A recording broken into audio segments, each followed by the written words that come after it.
On today's episode of Time About the Movies, we begin the month of April off with April Fool's Day, and there are certainly no April Fools like we've had the last 3 months on this particular year in 2011. We got our first movie here, which is probably the lesser of the the four films we have here, but I wouldn't say it's a bad movie. Russell Brand starring as the Easter Bunny in the family adventure Hop.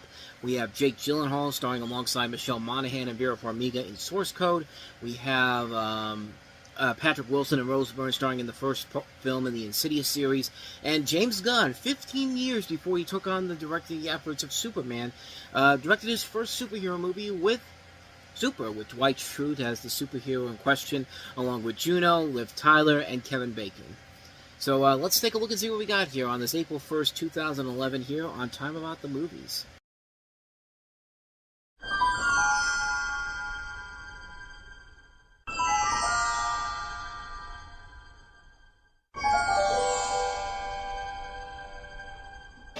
Rated PG in theaters April 1st. And welcome to Time About the Movies. We are taking a look at the four films of April 1st, 2011.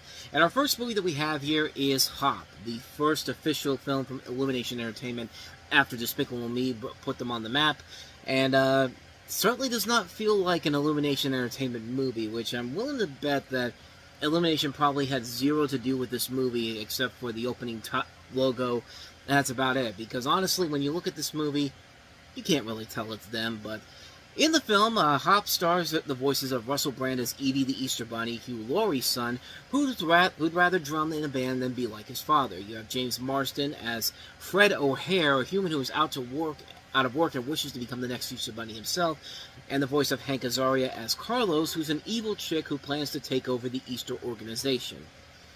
So you can look at the trailers for this, and you can pretty much tell this was supposed to be the Easter answer to something like the Santa Claus, and in some ways, it does kind of work from the visual look of the movie, which looks impressive overall. I mean, this is I believe this was Rhythm and Hughes Animation that did this, the studio, the visual studio that did Alvin and the Chipmunks and a couple of other movies in particular. But the overall visual look of the Easter location, which is on the Easter Island, which I think is a pretty clever little twist there, is very well done. And rarely do we see a movie about this type of thing other than Christmas movies, Thanksgiving movies, Halloween movies. You get a couple of Valentine's movies here and there to try to do something like this. And now you have one for Easter, which, yeah, there's a dozen of TV specials around Easter in general, but there's never been that theatrical movie that's about Easter like this until we got this movie. And they were setting this up kind of to be the big Easter. This is supposed to be like the symbol of Easter. This is supposed to be like the Rudolph. Evie was supposed to be like the Rudolph the Red-Nosed Reindeer for the Easter season, and sad to say it didn't work out that way. Not to say the movie didn't do well. It did very well at the box office and did good business overall until, of course, Easter happened and it completely dropped off the face of the earth. But as far as the film itself goes, it's fine. I mean, it's a fun movie for kids. It's definitely a very flawed movie, but for the kids, I think they get a lot of enjoyment out of it, per se, and a decent cast overall in here. I think Russell Brand's doing a good job playing the role of E.B., and Hank Azaria in one of many movies we'll have this year where, you know, he's not doing a whole lot of the jokes, he's not getting a lot of good jokes in here, but the jokes overall really aren't that strong, but he is really good in the movie. He's actually one of the funnier things about the movie that made me laugh out loud, because he plays the bad guy in this, but he also plays the sidekick too, and the sidekick sounds like Chief Wiggum from The Simpsons, and it makes sense, because of course he's Chief Wiggum on The Simpsons, but sometimes you get a good joke here and there, but most of the jokes are kind of your typical kid stuff, but then you get those jokes that are kind of amusing, like, you know, when E.B. goes to Hollywood, the first place he goes to is the Playboy Mansion, and, you know, he talks to Hugh Hefner. It's just like, hey, I'm a bunny. You live with the Playboy bunnies in the mansion. I should be allowed in. And they actually got Hugh Hefner to do that. And, you know, it has one gross out joke that I think is actually kind of amusing. Him pooping out the jelly beans, and James Marsden going like, okay, so you're having me put poop candy. Like, it's a gross out joke, but it's actually a gross out joke that actually kind of works for this. I even liked a little bit about David Hasselhoff, the running gag with him in this movie. I think there is a lot of fun stuff in this movie that does work for the most part, not everything about it works overall. There are a lot of big flaws. Like, the story is kind of predictable. You can kind of figure out everything that's going to happen. And, you know, the whole thing with E.B. pooping candy, I used to think that was a big flaw to the movie where, you know, you can never figure it out. And it's just like, you know, for what it was, it's really just a one-off joke in particular, because it's something where it's just kind of like, you know, they mention it once. It's not like a big running gag in the movie. I mean, it's not like what we just saw with the Naked Guy with the coffee cup that's all over the place. Like, it's not like that's what, like, something like that's fine that they never explain. It just randomly happens, and I put that to this here because it's only brought up one time in the movie, and for what it is, I'm not gonna lie, it was a good gag. But the big problems, I think, in particular, is that there is a lot of really good talent in this movie, and sadly, kind of like with the jokes, they're really not given a whole lot to do. I mean, James Marsden can be really good. You got a cast also includes Gary Cole, Elizabeth Perkins, Kaylee Cuoco, Chelsea Handler. The lines they're given here are so cringeworthy, and God help them, they're trying their best to salvage what they can with this, and they just can't pull it off. Like, there's definitely a lot of lines in here that should be funny, but just, they never really make it work overall. Probably my biggest flaw with the entire movie, honestly, is the climax where, you know, Carlos takes over the island, becomes the new Easter Bunny, and then just out of the blue, he turns into this random chick-bunny hybrid, which I guess happens when you turn into the Easter Bunny. So, yeah, if James Marsden probably saw that, and he'd probably be like, you know, I'm having some second thoughts about becoming the Easter Bunny, and because it's never mentioned how this works. Nothing about that makes any sense at all. It doesn't even look that good, to be honest with you. It's just kind of like, what was that even doing in this movie? And again, I really don't think this is the same company that made Despicable Me. It really does not feel like anything that they had, that their animation is known for, is in this movie, except for the opening logo. That's about it. It straight up looks like Alvin and the Chipmunks, which, yeah, this is done by the same people who made that movie. You know, this is the same people that did Garfield. Hell, they were about to do Life of Pi when they were going bankrupt. I mean, Life of Pi has outstanding visuals to that movie, and yet they still shut it down for no reason whatsoever. Like, what exactly did Illumination do on here? The only thing I can think of is that the writers from Despicable Me, Cinco Paul and Ken Dario, are also the writers on here, so maybe that's their excuse to have it done by to say, hey, let's put Illumination's name in the credits, because other than that, though, there's no other reason why this movie should be connected. Excuse me. I'm good. Sorry about that. But yeah, there's no indication that this film should be an Illumination production whatsoever, because, like, yeah, nothing else about the movie, it feels Illumination-esque. I think as a film for kids, it's fun, and I think they'll get a kick out of it. For the adults, yeah, it's definitely a movie where you're going to be really questioning the logics of this, and there really isn't a lot of funny stuff in the movie, really, in particular, to give it that boost for the adults to really get into it. But, I mean, it beats the heck out of the Santa Claus sequels. I would rather watch this than watch Santa Claus 2 or 3 again. 2, maybe not so much. 3, yeah, definitely I would watch 3 again, now that I think about it, but yeah, this movie isn't that bad, but it's definitely strictly a kids movie. A harmless kids movie for the most part, but harmless nonetheless. I think you can show it to kids every Easter, and they're not going to get stupid by it. It is what it is. It delivers what it promises, but for the adults, you're probably not going to get a kick out of it, per se, So yeah, with that said, like I said, this weekend overall is definitely a lot better. That was the weak link of the weekend. Now let's get to the really good stuff. We're starting off with a really damn good movie that some of you may have not even heard of. A little film called Toy Boat. I'm gonna get through this, damn it. A little film called Source Code. Good lord, how is it that I can't say the word called? Source Code, rated PG-13, in theaters April 1st. Source Code is a really damn good movie. The story is that you have a decorated soldier played by Jake Gyllenhaal who wakes up in the body of an unknown man. He discovers he's part of a mission to find the bomb of a Chicago commuter train in an assignment unlike any he's ever known. He learns that he's part of a government experiment called the Source Code, a program that enables him to cross over into another man's identity in the last 8 minutes of his life. With a second, much larger target threatening to kill millions in downtown Chicago, Coulter relives the incident over and over again, gathering clues each time until he solves the mystery of who is behind the bombs and prevents the next attack. The cast also includes Michelle Monaghan, Vera Farmiga, and Jeffrey Wright. This is directed by Duncan Jones, and Duncan Jones has made a lot of really good movies in his career. He did this, he did Moon a couple years prior, which was really good.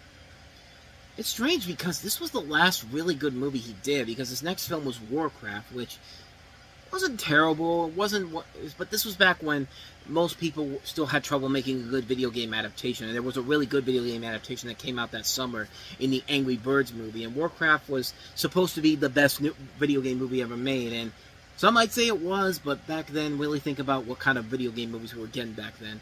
He also did Mute, which I barely remember, and I don't think really much made of a lasting impact, and then he's doing this film Rogue Trooper, which has yet to be released yet, but it's an animated movie, so maybe it's got potential there, but yeah, this was the last great thing I ever saw him do as a director. I think he did a very good job of it, too. This is definitely a much better movie than a movie like Moon is, and I like Moon, but this movie is a great movie because Jake Gyllenhaal is working his ass off in this. He's giving probably one of his best performances of his career. I love the chemistry between him and Michelle Monaghan, and you also admire the chemistry between him and Vera Farmiga.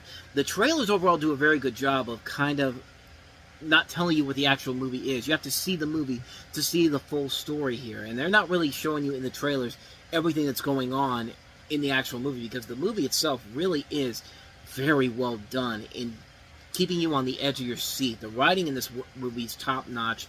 The climax, one of the best climaxes you'll ever see in a movie. This is that kind of movie that I think a movie like Vantage Point wishes it could have been. Vantage Point wasn't a bad movie, but you could tell that Vantage Point was very much trying to do something unique and different, and a movie like Source Code nabbed it and just said, here, we're going to do it the right way, and lo and behold, that's exactly what they did here. They created a movie that is so much of a mix between one of my all-time favorite movies, Groundhog Day, mixed in with a little bit of Murder on the Orient Express. It's a film that just works on every level. The casting, the story work, the playthrough, the payoff, the visuals.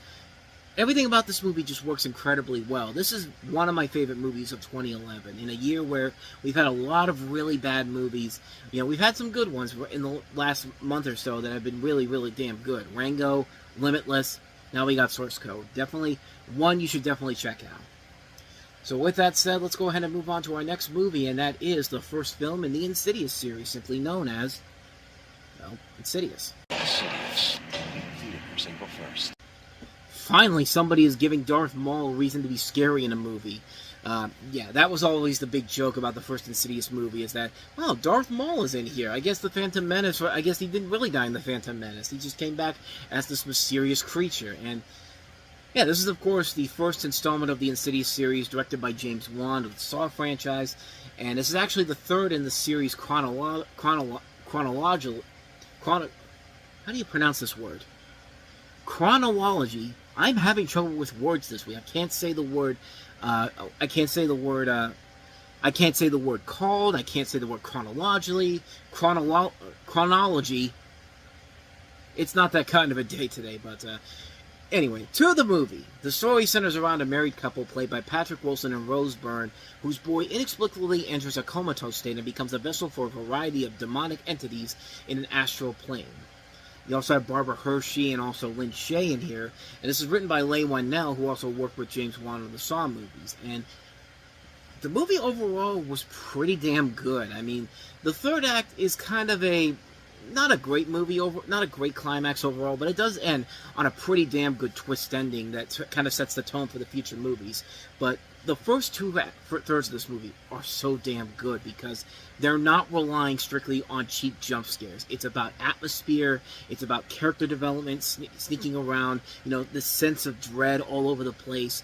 It's a film that knows exactly what it's doing to try to get you an emotion out of you. And like I said, the third act begins kind of rough, but and the climax overall is not one of the better endings to this. But to its credit, the big twist at the end I thought was really damn good. I thought it pulled it around. It's just like, okay, you won me back over a little bit. And it's funny how Patrick Wilson basically, this was actually one of his two big horror franchises, because 2 years later, of course, he would star in the Conjuring films, and that series has become successful in their own rights.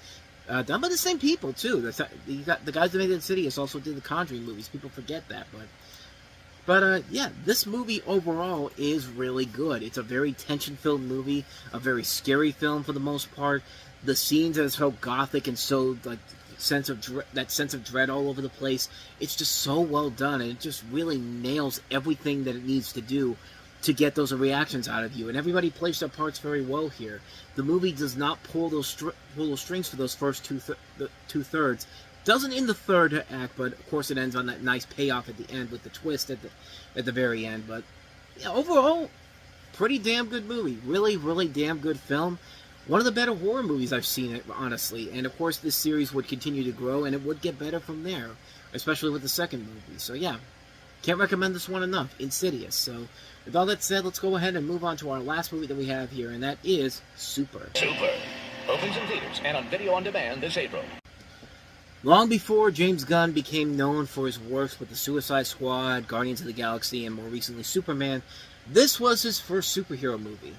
And boy, was it certainly different than the movies that he would be making down the road. Like, this is a movie that is definitely the polar opposite of a Superman or the Guardians of the Galaxy or Suicide Squad. But this is definitely one of the more intriguing and very interesting superhero movies where you follow.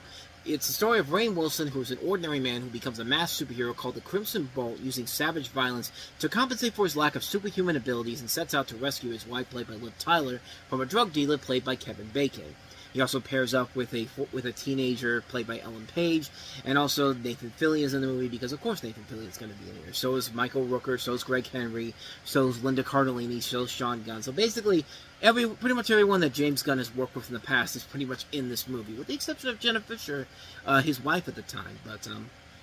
But yeah, this is a movie that is so well done, and there is a lot of similarities to Kick-Ass to the point where James Gunn himself actually learned of this from his friend Mark Millar, who was the creator of Kick-Ass, and basically said after the movie was released that he was definitely wary of the film, and he thought that sucked because Kick-Ass being made into a movie, basically he thought that meant they were going to be irrelevant, and in the end the stories are so different. Our movie's about a guy who's on his sort of spiritual quest, and he just happens to wear a superhero costume during it, but it's really about the guy and not the costume. So there are definitely very much some similarities, but mostly differences between Kick-Ass and Super. In a way, you can kind of consider this to be kind of the raunchy version of that John Ritter movie, Hero at Large, which he brought up in another interview, which, yeah, if you've ever seen Hero at Large, you can definitely see the similarities in that film as well. But it also helps that you've got an incredible cast to work with here. Rainn Wilson is great in here. Ellen Page, Liv Tyler, Kevin Bacon's pretty good at playing the villain of the film.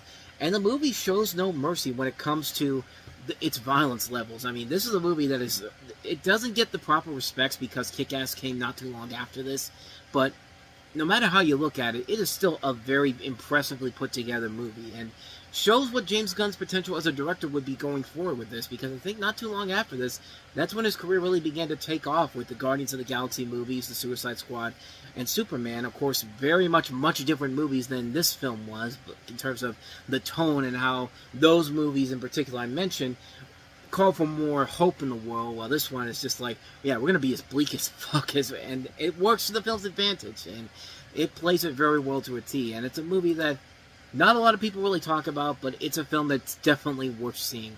If you like what James Gunn brought to the table with Guardians of the Galaxy, Superman, and Suicide Squad, Super's definitely the one to check out, easily. And thus, with all that said, we wrap up another edition of Time About the Movies, and the next time we meet, we'll take a look at the 5 films of April 8th, 2011. Another one of those weekends where, not as bad as some of the last weekends we've looked at, but there's a lot of bad stuff than good stuff here. We've got Hannah from Joe Wright, the director that will later give us Attack on Titan and also did Pride and Prejudice and Atonement. We also have Arthur, the reboot of the classic Dudley Moore movie with Russell Brand once again, starring in the title role alongside Helen Mirren and Jennifer Garner. We have Soul Surfer, the movie about the story about the girl who got her arm chopped off by a shark and basically became a kind of an inspiration for surfers everywhere. We also have Danny McBride, James Franco, Natalie Portman, and Zooey Deschanel in Your Highness, the raunchy comedy from the director of Pineapple Express. And also we have probably one of the more pretentious movies I've seen in a while, Michelle Williams in Meek's Cutoff. So that should give you kind of an indication of how I feel about that movie. But we'll delve into those movies. That'll be coming up tomorrow on the show, so definitely be on the lookout for that. With all that said, though, thank you so much for watching this. I hope you enjoyed it. If you did, hit that like button, hit that subscribe button, hit that notification button. Also, don't forget to hit our playlist and check out the last episode we did. So with all that said, whether it's in the past, the present, or the future, I will see you at the movies. Take care.